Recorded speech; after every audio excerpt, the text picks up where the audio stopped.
What is up? GoodMicWork back at you as promised with your Survivor Series predictions as well as your Survivor Series Go Home Raw review. We also have a few other things to discuss. Unfortunately, they're not going to be very pleasant to talk about. We're going to have to start this commentary off on a bit of a somber tone because of a few events that have transpired this week, but then we'll get into the meat and potatoes of this commentary and we'll talk about what we're looking at going into Survivor Series and what we saw on the Go Home Raw. There was a lot of exciting stuff to talk about, and we'll get to it here in just a little bit. First of all, a lot of sad things took place this week. Of course, I will acknowledge and talk about the tragedy in Paris briefly. I'll just touch on it. A lot of you guys have been asking me, tweeting me, hey, what's your thoughts on it? Really not going to go into any detailed commentary about a world political issue like this because it's not what my commentaries are about, but I also think it would be really stupid to completely ignore this situation, so I should at least make some sort of comments about it and of course pay my respects to the victims of this tragedy in Paris. First of all, a couple of days ago I was terribly saddened to hear the news of Nick Bockwinkel's passing. Nick Bockwinkel was one of my favorite professional wrestlers of all time. You guys, I'm sure, have heard me talk about Bockwinkel in the past. I know I've mentioned him in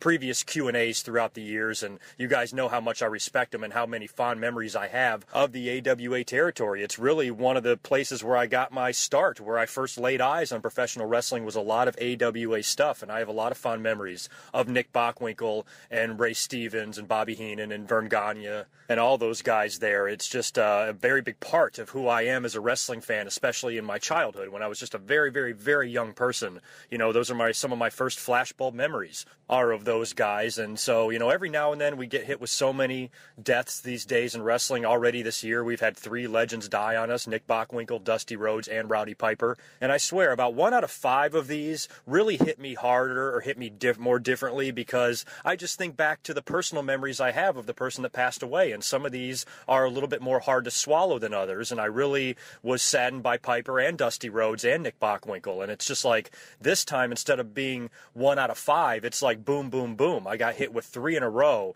You know, it's very tough to take these losses. At least with Nick Bockwinkel, hey, the guy was a class act, lived his life the right way, and died old. This is in no way, shape, or form a tragedy. The guy was just old. Old people get sick and old people die. That's generally what happens. He lived a long and fulfilling life, and instead of mourning the loss of Nick Bockwinkel, I want to celebrate him for, you know, one of the true positives in professional wrestling. We think about all the black eyes the business has, you know, how many champions are really not that good of people or have done fucked up things, or just the blemishes on the business because of poor behavior and drug abuse and things like that. You never heard any of the stuff about Nick Bockwinkel.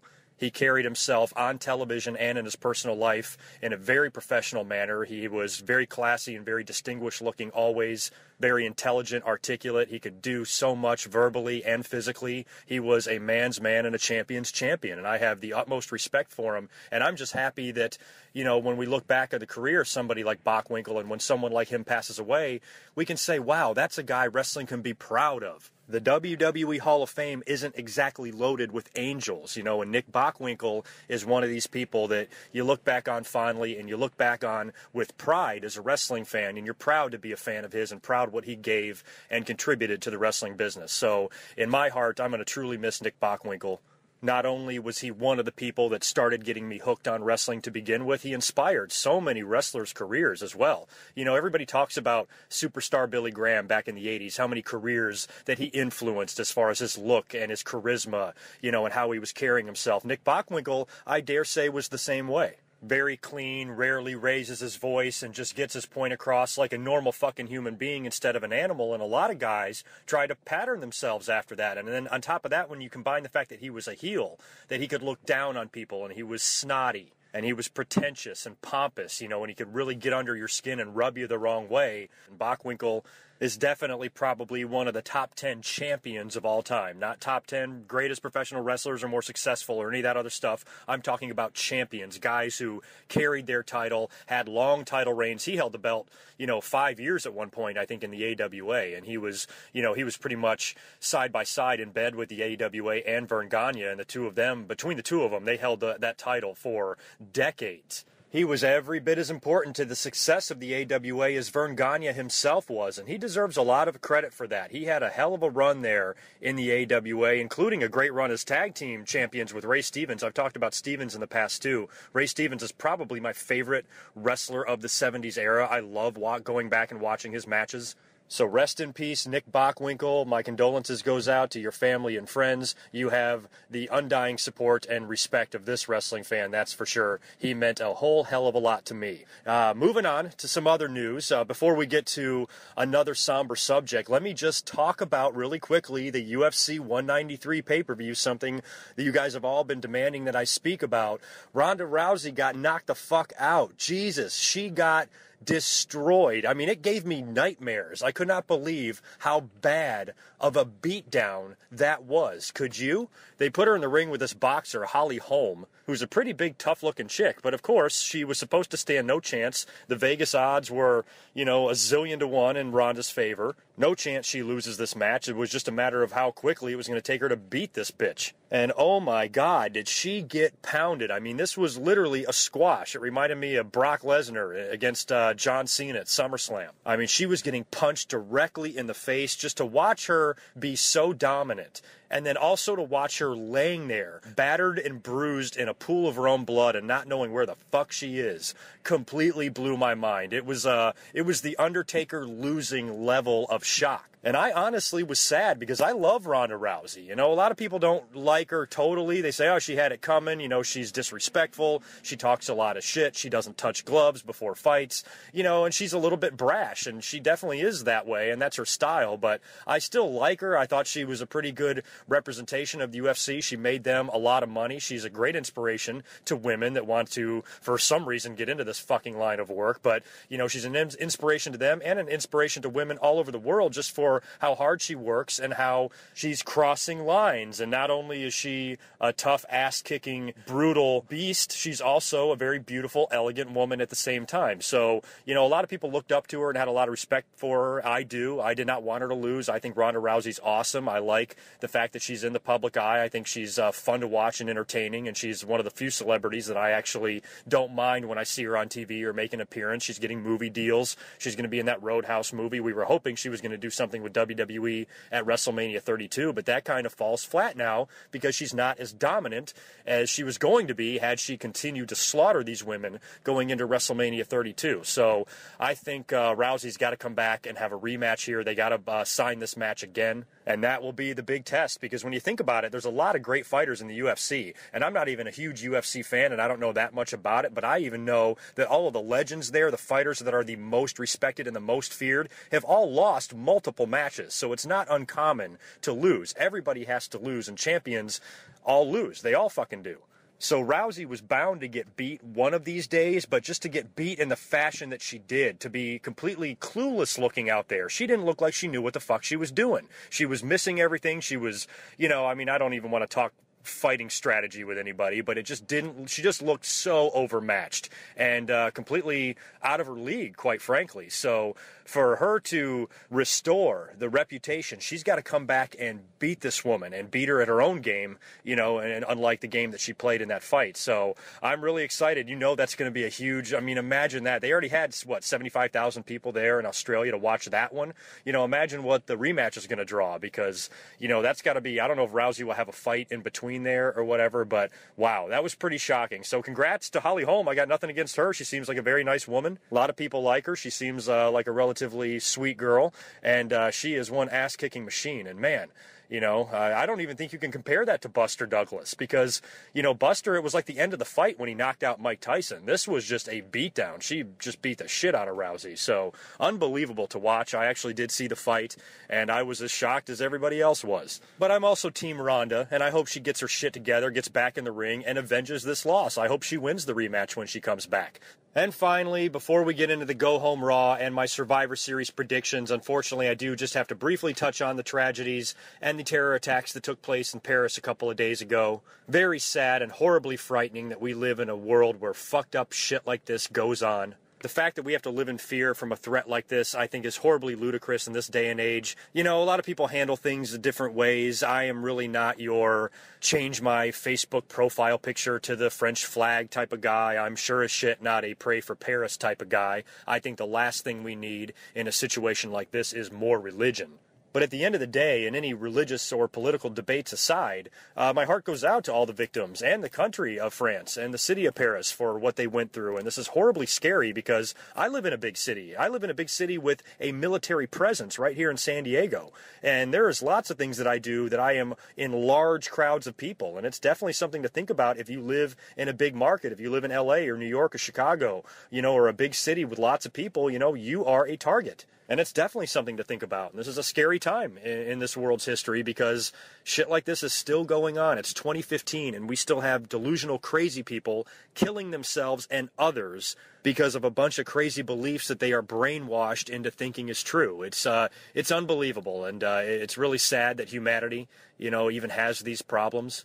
And in the famous words of the immortal John Lennon, imagine no religion. It's easy if you try. And if there was no religion, we could live in a much, much more peaceful world. That's for fucking sure. Enough about that delightful subject. Let's move on to Monday Night Raw and Survivor Series predictions. Also, if you're clicking on one of my videos for the first time, please subscribe. You are going to love me, and give that like button a click. Join me on social media. Follow me on Twitter and like me on Facebook. Go to my website, GoodMicWorkCommentaries.com. I put all of these YouTube videos up there for you to watch, as well as a downloadable MP3 version of all of my commentaries, so you can listen to me at your leisure. I am also on iTunes and Stitcher Radio as well. Check the description where you can find links to all of this stuff, and welcome aboard. Like I said, moving on to Monday Night Raw, pretty decent go-home Raw. Some very good matches and an extremely interesting main event. The show opens with the Brothers of Destruction making their way to the ring slowly, very slowly. They recap what took place last week, and they come out there and they cut their Undertaker and Kane promo. You know, I'm not a big fantasy sorcery type of guy, so a lot of this, you know, the lighting and the effects and the spookiness doesn't do much for me, but at the same time, I probably respect The Undertaker more than any other wrestler alive, and it's nice to see Kane back in a role that's significant side by side with his brother, celebrating the 25 years that Undertaker has now been in the WWE. This Survivor Series, I think, actually falls on the same date as his debut date, November 22nd, so extremely interesting there. I like the fact that the WWE is doing something with The Undertaker, and they are celebrating the fact that this is his 25th anniversary with the company instead of completely ignoring it. I think it's pretty badass. But at the same time, I have to admit, I kind of was wishing the promo would hurry up and get over because, you know, Taker talked, Kane talked, then the Wyatts came out, Bray Wyatt cut a promo. All great stuff, don't get me wrong. But at the same time, just a lot of, yeah, let's get on with it. What's going to happen at Survivor Series? Who are you guys facing? And all of that. They really didn't reveal that. It's still going to be Kane and Undertaker against two members of the Wyatt family, I guess, of Bray's choosing. I would think you would have to go with Bray and Strowman in that, would you not? I don't see the point of having anybody like Harper and Rowan and then not Strowman or not Wyatt. I mean, you know, Bray's got to be in the match. So I think the guy that he needs to have on his side is Strowman. He makes the most sense. They're trying to push him, put him over. I would expect The Undertaker and Kane to win this match, given the fact that it's The Undertaker's 25th anniversary. And but at the same time, maybe they can use this as a way to really put over Strowman as a legitimate threat. Maybe he really has his way with The Undertaker and Kane throughout this match and really makes his mark. And then maybe Bray winds up getting pinned in the end to where Strowman, you know, still kind of looks strong, like, wow, he gave the Brothers of Destruction a run for their money. So I think it would probably be Wyatt and Strowman if I had to guess. In a really funny spot, all the Druids that came out there, I believe, during Undertaker and Kane's entrance, they revealed to all have sheep's masks on, and they all attacked Undertaker and Kane, and they looked little. They looked like little kids, and I don't know, 8 or 9 of them ran in the ring only to get chokeslammed or thrown out of the ring by Undertaker and Kane. They completely cleaned house, and they go to commercial break, and that was it. So that's all they did to set up the big match at Survivor Series. The WWE title tournament continued tonight as well with the quarterfinals. Now, they're going to have the Final Four at Survivor Series as expected. So tonight, we are going to have the matches that was going to determine the Final Four. The first matchup was Kevin Owens versus Neville in a hell of a match. Damn, this match was good. A couple of really good spots, including the backwards Frankensteiner that Neville hit on Owens, and he sold it magnificently. Unbelievable shit. Finally, Neville does succumb to the pop-up powerbomb, and Owens advances in a really good match. After the match, they show Owens in the back talking to Triple H. Triple H would talk to everybody tonight. So, you got to wonder if WWE is just, if they're really trying to scam the fans and they have something big planned for Survivor Series and somebody is going to go heel. Or if Triple H is just going around talking to everybody because he doesn't want it to be Roman Reigns. He's trying to find the next guy, and then Roman Reigns winds up winning and having the glorious babyface celebration at the end of the show. So Survivor Series has a potential to be really good or really bad. But we'll get into my predictions in a minute. But as far as Triple H's interaction with everybody in the tournament goes, you have to wonder if it actually means something or if it means nothing at all.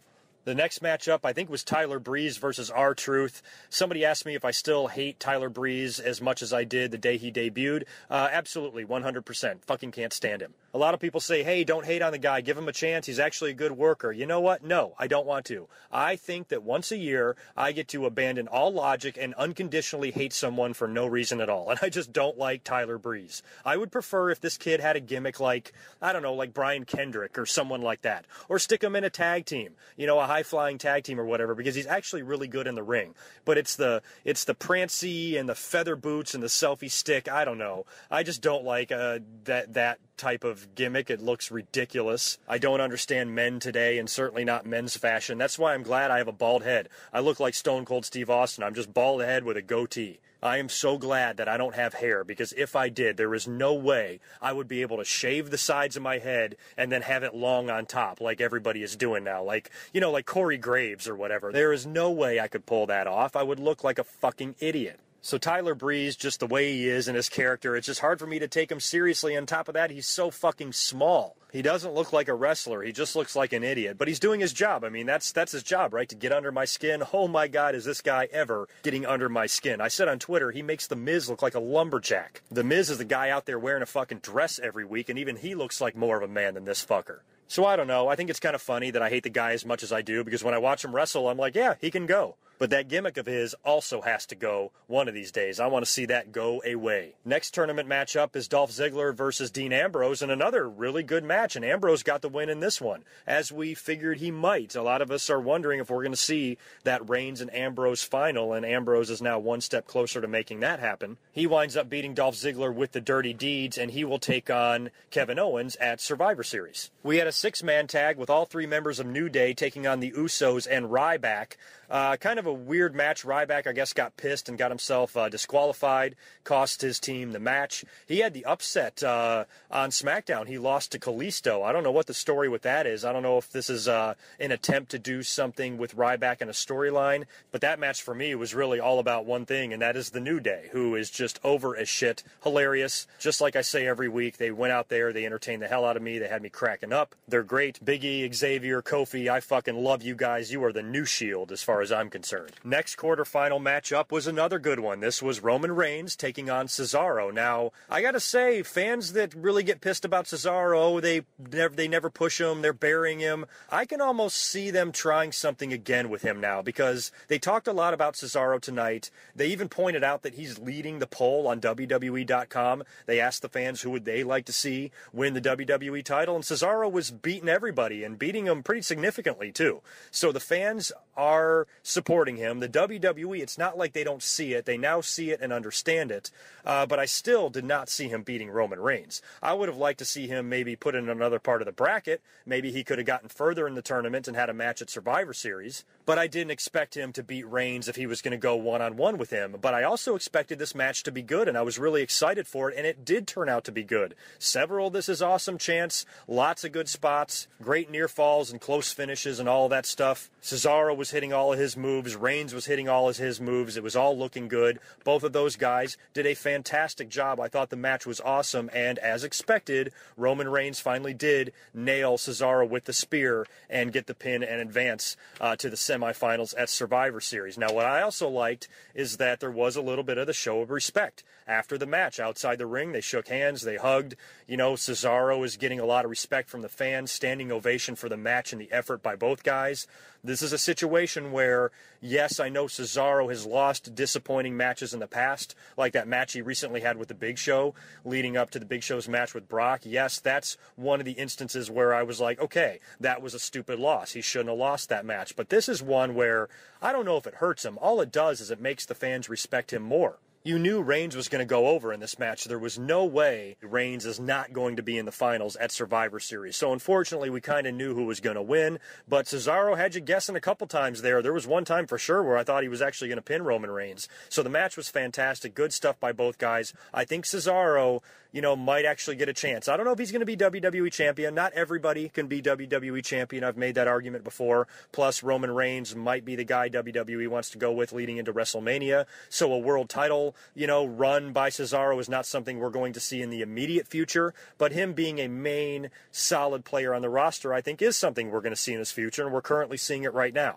So hopefully he will have his day one day. I don't know if I want to predict that because every time WWE has attempted or started a push, they've completely blue-balled us and pulled back and forgot about the whole thing. So if I say, with this performance by Cesaro, WWE is going to give him another shot, I don't want to say that because if they do, they might fuck it up again. So all I'm saying is this is one of those losses where I don't think it was bad. He just lost a few weeks ago in another hard-fought match to Kevin Owens. No one was bitching about that loss. And here you have another really good match, solid fucking match by both guys. He comes up on the losing end. You can't say it's wrong just because it's Roman Reigns. So I understand Roman Reigns is not that over. He cut a promo before this match that was completely booed by every fan in that building. People were literally falling asleep. I don't know why. This is what pisses me off, and this is where I agree with a lot of you who don't like the pushing of Roman Reigns or whatever, because what blows my mind is that the WWE knows. It's not like they're unaware that fans don't like Roman Reigns, so you would think they would put him in situations where the fans wouldn't boo him.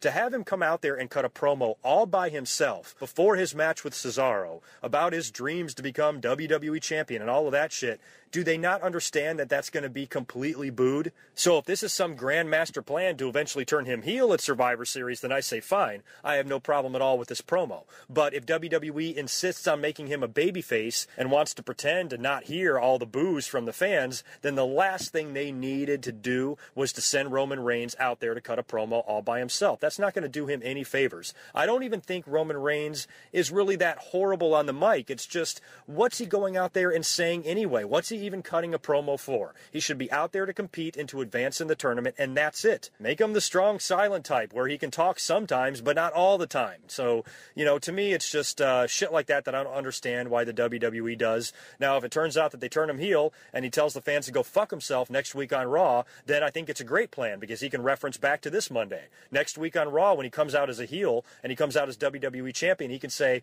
last week when I tried to talk about my principles and how I wanted to fight for the right thing, you fans booed me. So you know what? Fuck you. I'm a heel now. You can all kiss my ass. Now, if they did something like that, I'd be 1,000,000% in favor of it, and it would be awesome to see. So, like I said, we'll get into Survivor Series in a little bit. In a random encounter, we had a very quick match between the Dudley Boyz and the Ascension. Not sure what they're doing with the Dudley Boyz these days. I'm going to talk about the Survivor Series and the card and the predictions, like I said, in a little bit. But right now, they have not announced any tag team title match or anything like that. There's only 5 matches, really, announced for Survivor Series before SmackDown. Now, I'm sure they're going to announce something else on SmackDown, and we'll have a pre-show match and maybe one other filler match. Because as you think about it, you got Cesaro and Dolph Ziggler and Neville, who all had losses on Monday Night Raw and are out of the tournament. They could easily, join forces to have a traditional Survivor Series elimination match or something like that somewhere on the card. So I expect that we would see 1 or 2 other matches,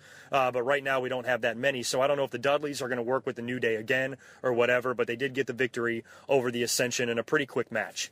In the final quarterfinal match of the night, Alberto Del Rio took on Kalisto, who had that upset victory against Ryback on SmackDown that I mentioned earlier on.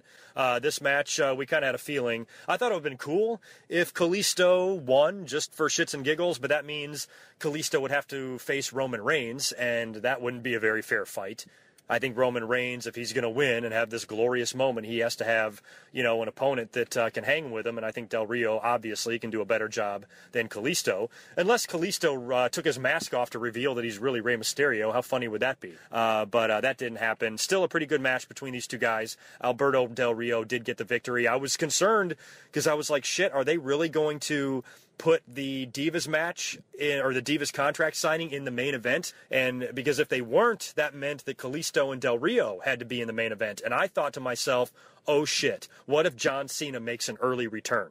comes out there and costs Del Rio the match. Kalisto can advance to face Roman Reigns, which gives Roman Reigns a very easy opponent. He can dispose of him in no time at Survivor Series. Go on to face Dean Ambrose. Earlier on in the night, since John Cena cost Del Rio the title, he can challenge Del Rio for the United States title and beat him for it. And then he can come out in the main event and help Roman Reigns beat Dean Ambrose for the title. And the two of them and Triple H can reincarnate the three-man power trip that Austin, Triple H, and Vince McMahon had all those many years ago. So that's my little idea, is hit us with both of them, WWE. We know you're never going to turn Roman Reigns heel. You're never going to turn John Cena heel. But what if you turned them both heel in one fucking night? So for a split second on Monday Night Raw, that was my whole thought process. But as it turns out, Del Rio and Kalisto was up next. Like I said, Del Rio won and advanced with no other shit going on.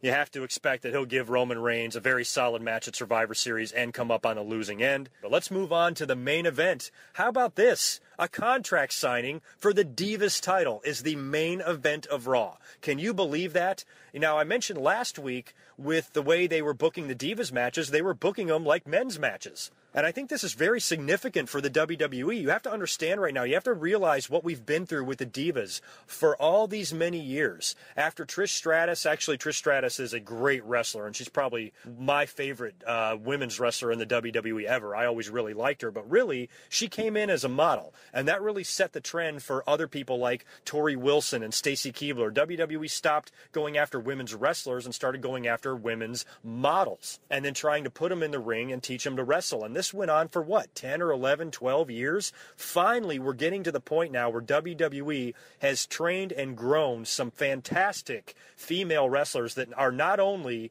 beautiful, but they're great in the ring. And NXT has spawned great workers like Paige and Becky Lynch and Charlotte, and it's so nice to see them now taken seriously. I mean, last week we had you had the roll-up victory by Becky Lynch. Paige got pissed, kicked her ass on the outside of the ring, put her in the finishing move on the announce table. Charlotte runs down to chase her off. There's a ton of heat involved tonight. The contract signing is not just going to be on the show, it's going to main event the show. And I got to say, it was a little disturbing. I'm not sure how I feel about the Reed Flair mentions. I mean, Charlotte was basically using that as a tool to cry. This whole family, I swear, can fucking cry on cue. But she's on the mic, and she's very emotional and slow. Charlotte is not bad on the mic. She's not a bad speaker, but it's almost like she's very slow in what she was saying, and she was trying so hard to be emotional and to cry, and she actually did. And she mentioned her brother, her late brother, and she started tearing up. And I was like, why are they even bringing that up? Is Charlotte just wanting to say his name out loud just so she can make herself cry for a storyline? I don't know. Reed died under bad circumstances. He was a fucked up kid with a drug problem, and he overdosed. And I just don't know if it's something that they really need to draw attention to. And it's another one of those things, like how years ago when Terry Runnels had the miscarriage and stuff, you have to wonder how this makes people feel if they've actually had this happen to them in their family. There could be other people out there that lost a sibling to a drug overdose or a suicide or something bad or tragic. And I'm a little bit on the fence about how I feel about the Reed Flair stuff. It doesn't bother me that much, but it does make me feel a tiny bit uncomfortable. But I'm more just impressed and happy with the fact that the WWE put this Divas contract signing as the main event on a go-home show to a major pay-per-view. That's kind of a big deal. And even though it wasn't a match, it wasn't a title match or anything like that, the Divas were the focus in the main event. And to me, that's we haven't seen that in a long time. And it speaks volumes to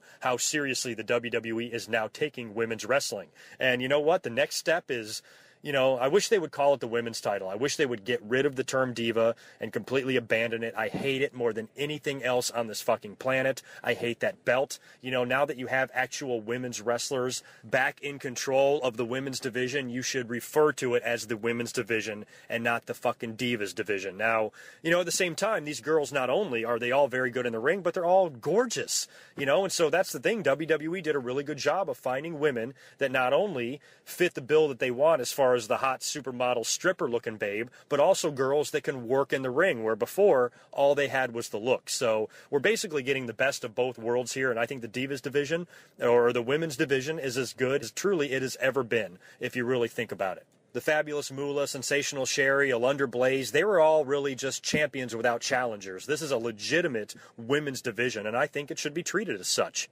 But congrats to the girls for having a main event segment on Monday Night Raw. Pretty amazing. Now, moving on to Survivor Series. I'm going to predict this pay-per-view as best I can. Like I said, all I'm aware of is 5 matches. I don't know if they're going to add a tag team title match. I'm hoping we get a traditional Survivor Series elimination match. I hope one is thrown together at the last minute on SmackDown, since the tournament is now winding down and a lot of people have been knocked out of it. They can definitely use Ziggler, Cesaro, and Neville and Ryback. I'm sure they can involve these guys in some sort of an elimination match somewhere, whether it's on the pre-show or on the main card, I don't know. All I know is you would think they would have to add something else. So these predictions are really only going to be half-assed because I'm probably going to completely miss at least one match. But we will start with the match I just talked about, Charlotte versus Paige for the Divas title. Now, given what we saw on Monday Night Raw, despite all of that, I don't see any way Paige can really win the belt on this show. I'm not saying she might not take it off of Charlotte in the future and they might swap the belt back and forth if this feud wants to go on for a long time. But right now at Survivor Series, you know, we're going to already see a new WWE champion as it is. That's going to be the big moment. I think Charlotte needs to continue her run. She just won the belt not long ago, and she should hold it. You know, when you consider Nikki held it for, you know, over a year, you would think that Charlotte has to hold it a little bit longer than 2 months. So, Paige, I'm sorry. As much as I love you and your push-up bra, you are not going to win the Divas title at Survivor Series. I am predicting Charlotte to retain. Brothers of Destruction versus the Wyatt family. I'm curious where they're going to place this on the card. I wouldn't think it would be the main event because we are crowning a new WWE champion, and I can't see them doing that in the middle of the show. So I'm guessing the Brothers of Destruction versus the Wyatts will either be right in the middle of the card or be right before the main event. We don't even know who's going to be facing Undertaker and Kane, so I guess I'm going to have to predict that too. Like I said earlier, I'm predicting Bray Wyatt and Braun Strowman to take on Kane and The Undertaker, and I'm predicting Kane and The Undertaker to win. I kind of think they have to. This is The Undertaker's 25th anniversary. It's a big deal. This is the show he debuted on. You think he would have to reign supreme here. And, of course, we all know how poorly Kane has been used lately. So for him to be paired back up with his brother in a significant match like this and such a big night for The Undertaker, I'd hate to see him lose here.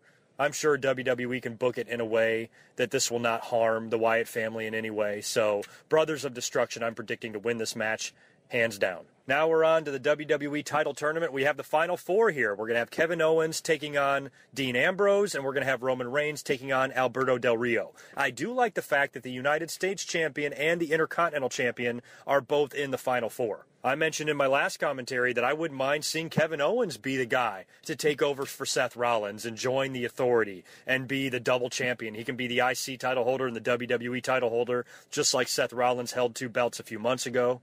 And I think he could do a really good job in that role because he's good on the mic and good in the ring, and he can pick up where Seth Rollins left off.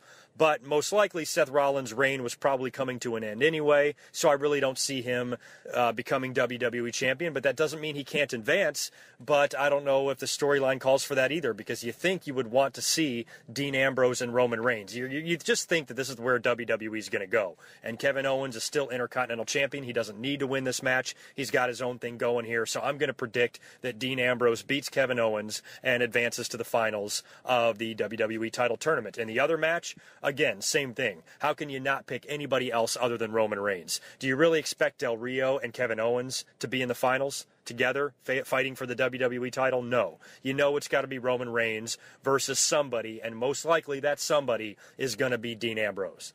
Now, as far as the winner of that match goes, you know, you got to think one of them's got to turn heel. I at least want to see one of them turn heel. I would love it to be Roman Reigns. I would love for him to join up with Triple H, join the Authority, and become a lot like The Rock was when he said, you know what, fans, you didn't accept me, so fuck you. Who needs you? I'm your new champion, I'm your new corporate champion, and completely rub it in their face. And he would be a pretty badass heel champion because he's scary as hell and he looks great. And I think it would be amazing if they did that. Another likely scenario, though, is turning Dean Ambrose heel. But if you did, doesn't that mean you would have to put the title on Dean Ambrose? And this is a situation where I think the WWE maybe could do it. You know, Roman Reigns, if they want him champion going into WrestleMania 32, that can still happen. But but don't you think it would be kind of cool if Dean Ambrose turned heel and joined the Authority, surprised everybody, and beat Roman Reigns and became WWE champion? He could still drop it at TLC. He could still drop it at the Royal Rumble. And if he did, what that would mean is that all 3 members of the Shield eventually became WWE champion. And I think for a Shield fan like myself, that would be pretty cool. So as much as I want to see Roman Reigns turn heel and join Triple H, I would be completely fine if it turned out to be Dean Ambrose because, I think it would say a lot for the success of those 3 guys, them coming in together at the same time, and all 3 of them became WWE champion. I'd feel bad if Dean Ambrose got left out. So if Dean Ambrose won the title and turned heel against Roman Reigns, I think that would be pretty awesome. But I also think Roman Reigns turning heel would be pretty awesome. What I don't want to see is nobody turn heel, which I'm really worried might happen. Now, if Roman Reigns just goes out there and wins a hard-fought battle against his brother and they shake hands and hug, I don't think it's going to get the same pop that Roman Reigns and Cesaro got on Monday Night Raw. I think fans are going to shit on it. I think the fans are demanding something a little bit surprising here. And I think the only way you can do that is to have one of these 2 guys turn heel. We haven't mentioned Sheamus. He's another guy that could be thrown into an elimination match on the card somewhere. But you have to think the winner of the WWE title tournament is going to have to wrestle 2 matches. So if there's ever a prime opportunity for your Money in the Bank briefcase holder to cash in, this would be it. And I also mentioned in my last commentary that if they're ever going to put the WWE title on Sheamus, might as well do it now. You have time to give him a reign and take it off of him before you get to WrestleMania, because I really don't want to see Sheamus going into Mania as champion. So there's a really big part of me that wants to predict a Sheamus cash-in, because if he doesn't cash it in here, when's he going to cash it in? He could still cash in at TLC or the Rumble or WrestleMania, God forbid, or he could even hold the briefcase beyond WrestleMania. Who knows? But I think this is a pretty good opportunity for Sheamus to cash in. If he does not cash in, then you would think he's a fool. If Roman Reigns winds up winning the WWE title and he's completely spent laying there right in the middle of the ring with the belt on him and can barely stand up, and Sheamus does not come out there, what the fuck is he thinking? So Sheamus could really play a role in this. So I got to predict something, right? So here it goes. I am actually, for once, going to be cynical. I am going to predict that neither guy turns heel and Roman Reigns wins the WWE title and Sheamus comes in and cashes in the briefcase and wins the belt. Roman Reigns stays babyface, Dean Ambrose stays babyface, and Sheamus is your new heel WWE champion, and he will probably drop the belt to Roman Reigns at TLC or the Royal Rumble, and Roman Reigns will still go into WrestleMania as your WWE champion. Another idea they could also do, I mentioned earlier how Dean Ambrose, I would not like it if he turned heel and also did not win the WWE title. I think that would almost defeat the purpose. But what if he had a hard-fought match with Roman Reigns and winds up losing? And out of an act of frustration, instead of shaking his hand, he hits him with the dirty deeds and turns heel and beats the shit out of him. And then Sheamus came out and cashed in the briefcase and won the WWE title because Dean Ambrose was unsportsmanlike after the match. They could also do something like that. So as much as it pains me to predict it, I am reluctantly, extremely reluctantly, predicting Sheamus to walk out of the Survivor Series as the new WWE champion. Just going out on a limb. Who knows if I'm right? I hope I'm wrong. It should be fun finding out. I will be up live tweeting during the pay-per-view. So please join me on Twitter and all of that, and we can discuss it together. I will also come up immediately following the pay-per-view to give my reaction on it. And also, between now and this coming Sunday Survivor Series, I will have the other Survivor Series pay-per-view review that I promised you guys. I just released the Survivor Series 1998 review of Deadly Game a few days ago, and I got another one coming up here in just a couple of days, so keep your eye out for that one as well. And I think it is the perfect Survivor Series to get you in the mood for what we are celebrating on this current Survivor Series. So thanks a lot for joining me on this jam-packed episode. I will catch you guys in a few days after Survivor Series. Until next time, peace.